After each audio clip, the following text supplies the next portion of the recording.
El Señor esté con ustedes. Y con tu espíritu. Proclamación del Santo Evangelio según San Lucas. Gloria a ti, Señor. El mismo día de la resurrección iban dos de los discípulos hacia un pueblo llamado Emaús, situado a unos 11 kilómetros de Jerusalén, y comentaban todo lo que había sucedido. Mientras conversaban y discutían, Jesús se les acercó y comenzó a caminar con ellos. Pero los ojos de los dos discípulos estaban velados y no lo reconocieron. Él les preguntó: ¿de qué cosas vienen hablando tan llenos de tristeza? Uno de ellos, llamado Cleofás, le respondió: ¿eres tú el único forastero que no sabe lo que ha sucedido estos días en Jerusalén? Él les preguntó: ¿qué cosa? Ellos le respondieron: lo de Jesús el Nazareno, que era un profeta poderoso en obras y palabras ante Dios y ante todo el pueblo. Cómo los sumos sacerdotes y nuestros jefes lo entregaron para que lo condenaran a muerte y lo crucificaron. Nosotros esperábamos que Él sería el libertador de Israel, y sin embargo han pasado ya 3 días desde que estas cosas sucedieron. Es cierto que algunas mujeres de nuestro grupo nos han desconcertado, pues fueron de madrugada al sepulcro, no encontraron el cuerpo y llegaron contando que se les habían aparecido unos ángeles que les dijeron que estaba vivo. Algunos de nuestros compañeros fueron al sepulcro y hallaron todo como habían dicho las mujeres, pero a él no lo vieron. Entonces Jesús les dijo: qué insensatos son ustedes y qué duros de corazón para creer todo lo anunciado por los profetas. ¿Acaso no era necesario que el Mesías padeciera todo esto y así entrara en su gloria? Y comenzando por Moisés y siguiendo con todos los profetas, les explicó todos los pasajes de la Escritura que se referían a él. Ya cerca del pueblo a donde se dirigían, él hizo como que iba más lejos, pero ellos le insistieron diciendo: quédate con nosotros, porque ya es tarde y pronto va a oscurecer. Y entró para quedarse con ellos. Cuando estaban a la mesa, tomó un pan y pronunció la bendición, lo partió y se lo dio. Entonces se les abrieron los ojos y lo reconocieron, pero él se les desapareció. Y ellos se decían el uno al otro: con razón nuestro corazón ardía mientras nos hablaba por el camino y nos explicaba las Escrituras. Se levantaron inmediatamente y regresaron a Jerusalén, donde encontraron reunidos a los 11 con sus compañeros, los cuales les dijeron: de veras ha resucitado el Señor y se ha aparecido a Simón. Entonces ellos contaron lo que les había pasado por el camino y cómo lo habían reconocido al partir el pan. Palabra del Señor. Gloria a ti, Señor Jesús. Mis hermanos, siéntense un momentito, por favor.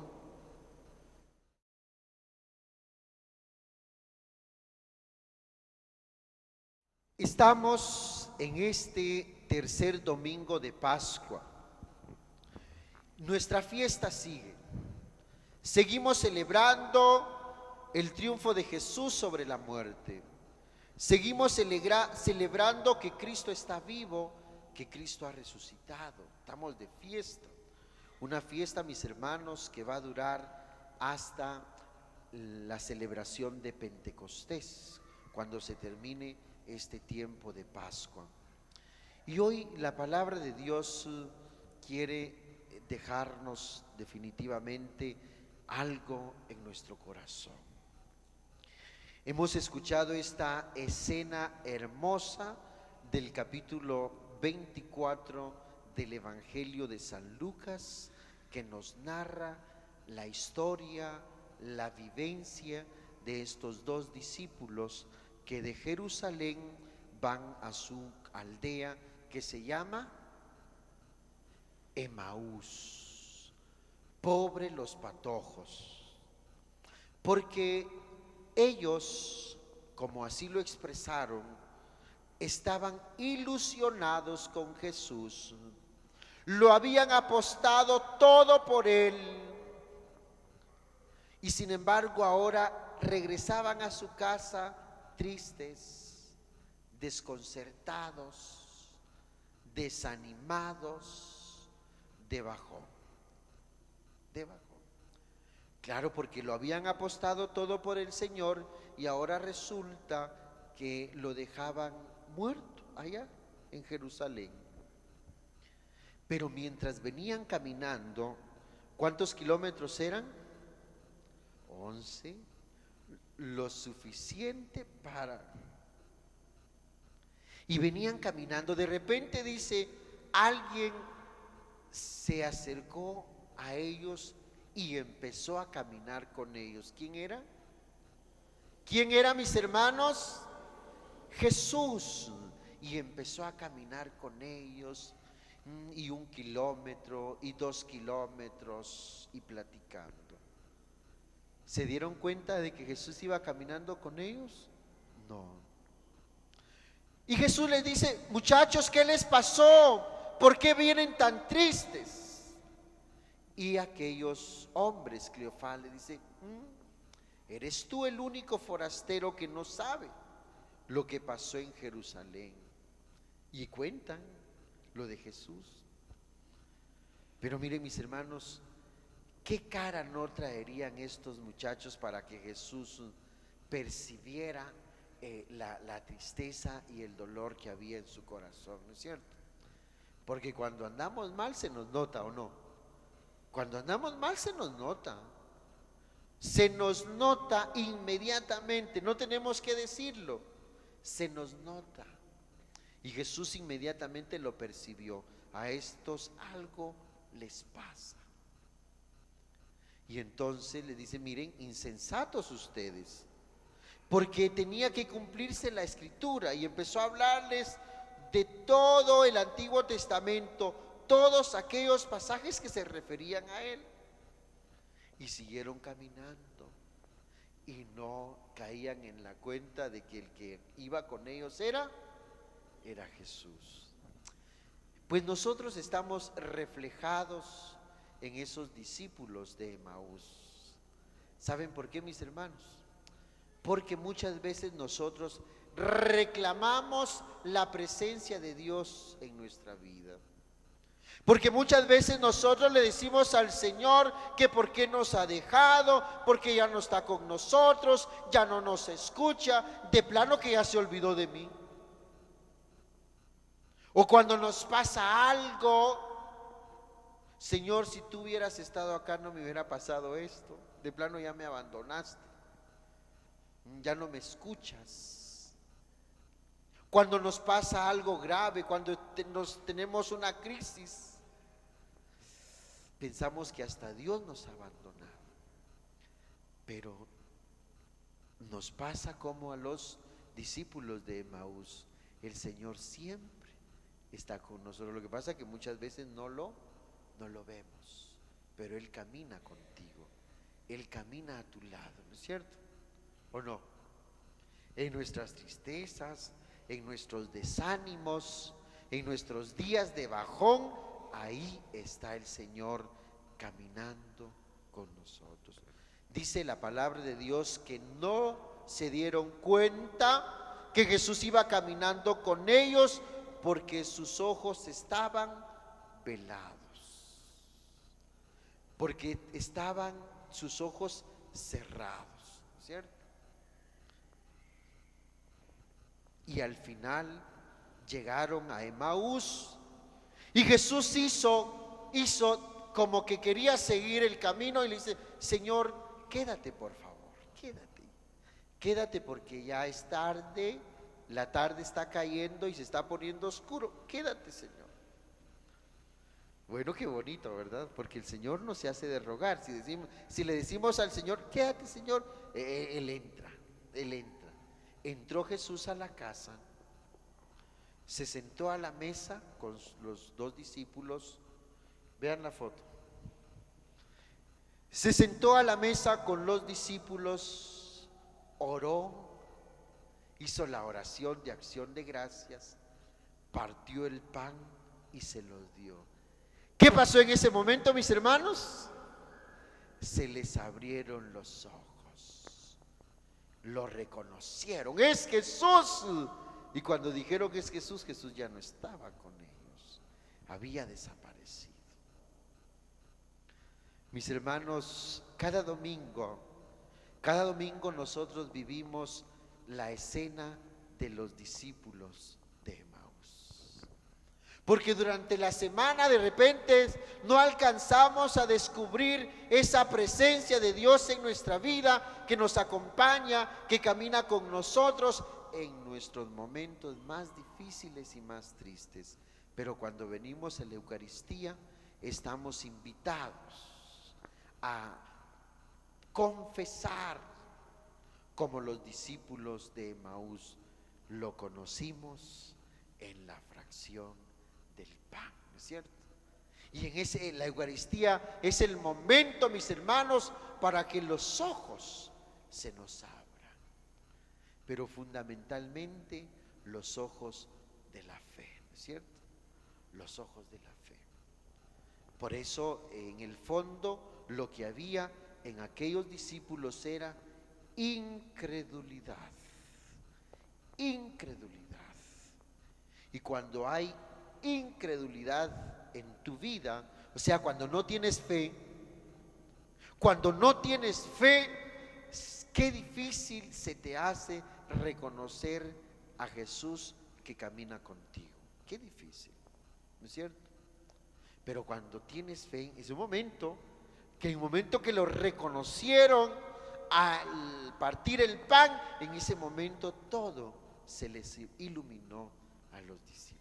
Por eso, mis hermanos, este domingo es un domingo eucarístico, porque los discípulos de Emaús nos hablan de una Eucaristía, de una misa. La iglesia primitiva, una de las formas para llamar la misa, la Eucaristía, era decir la fracción del pan, ¿no es cierto? La fracción del pan. Por eso, mis hermanos, nosotros como buenos católicos debemos priorizar la misa en nuestra vida, ¿no es cierto? La misa debe ser prioridad en nuestra vida. La misa debe ser lo primero en nuestra vida, porque nuestra fe es eucarística. Nuestra religión es eucarística, porque dice el Concilio Vaticano II, la Eucaristía es el culmen de nuestra fe. O sea que de nuestra fe hay muchas cosas que son parte de nuestra fe, pero la Eucaristía es lo óptimo, ¿no es cierto? Lo mejor. Por eso, qué triste, da tristeza cuando nosotros mismos, que nos llamamos católicos, no priorizamos la Eucaristía en nuestra vida, ¿no es cierto? Priorizar la Eucaristía en mi vida, en nuestra vida, significa que yo no voy a dejar por nada del mundo mi misa del día domingo. Por nada del mundo voy a dejar yo mi misa del día domingo. ¿Se comprende, mis hermanos? Eso, en primer lugar, que yo siempre voy a hacer el tiempo para ir a misa el día domingo. Y gracias a Dios existe una variedad de horarios y de lugares, porque bendito sea Dios y vamos al mismo lugar, porque entonces eso nos permite ir viendo cuánto hemos crecido en nuestra fe. Pero algunas veces, por alguna razón, uno dice, me voy a ir a tal parte, voy a hacer esto, entonces voy a ir a misa a tal hora, ¿no es cierto? A tal hora. Pero priorizar la misa en mi vida. Y ustedes papás, me dirijo a ustedes papás, y ustedes papás muchas veces cuando no van a misa tienen doble pecado, porque los chiquitos dependen de ustedes. Ya saben que los chiquitos no van a misa porque ellos solos no pueden venir a la escuela de Cristo Cae de los Pasos esquina. Necesitan de ustedes, papás. Doble pecado, porque de repente los niños sí podían venir, sí querían venir, pero como ella o él, ay, es que estoy cansado, mejor vamos el otro domingo tú. ¿No es cierto? Entonces, priorizar la misa en nuestra familia. Segundo lugar, jugar puntualitos con el Señor. Miren, yo sé que más de alguno de ustedes tiene sus trabajadores, ¿sí o no? Tiene sus trabajadores. Si alguno de sus trabajadores no llega un día a trabajar o no llegan 2 días a trabajar, ¿ustedes lo anotan, sí o no? ¿Sí o no? Faltaste 2 días vos, te tengo que descontar. No pasa eso. No pasa eso. ¿Pasa eso o no pasa eso? Faltaste 2 días, te descuento este día más el séptimo. ¿Pasa eso? Ayúdenme por favor, ¿pasa eso o no pasa? Pasa eso. Imagínense ustedes, y nosotros muchas veces no somos puntuales con el Señor. Venimos tarde a misa. La misa empieza con el canto de entrada y termina con el canto de salida. En el nombre del Padre, del Hijo y del Espíritu Santo, el Señor esté con ustedes, del Padre, y pueden ir en paz. Ahí termina la misa. Pero ¿cuántas veces no han venido o hemos llegado tarde a la misa? Y no nos pica la conciencia, no tenemos cargo de conciencia. O nos distraemos en la celebración. Miren, pasa en la vida ordinaria. Fíjate que voy a tener una reunión con el jefe, nos vamos a reunir con un proveedor y entonces vamos a tener por favor no me vayas a llamar. No llames a tu papá, mi hijo, no llames a tu papá, tengo una reunión importante. Pero está sonando el celular aquí adentro mientras estamos en la misa.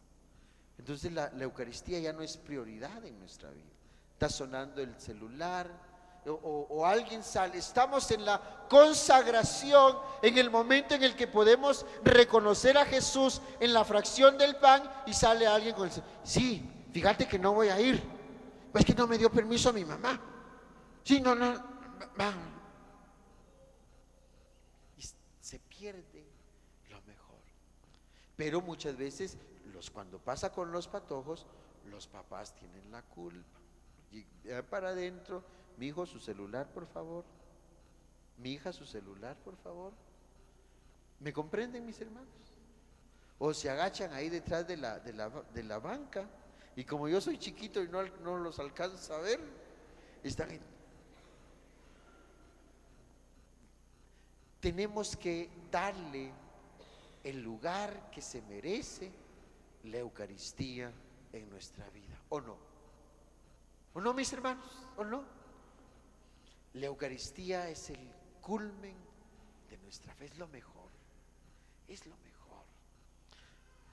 Y por eso estamos invitados entonces a reconocer a Jesús en la fracción del pan. Qué bonito, en la fracción del pan, en la misa, en la Eucaristía. Yo trato la manera de tardarme 55 minutos en la misa. Por ustedes. Ahorita ya llevo 36. El problema es que mi reloj no sirve. Yo cargo el reloj nada más de adorno, pero no sirve mi relojito. Desde creo que el Jueves Santo se le arruinó la batería. Entonces, ya la costumbre, ¿va, mis hermanos? Bueno, vamos a ponernos de pie y vamos a continuar nuestra celebración.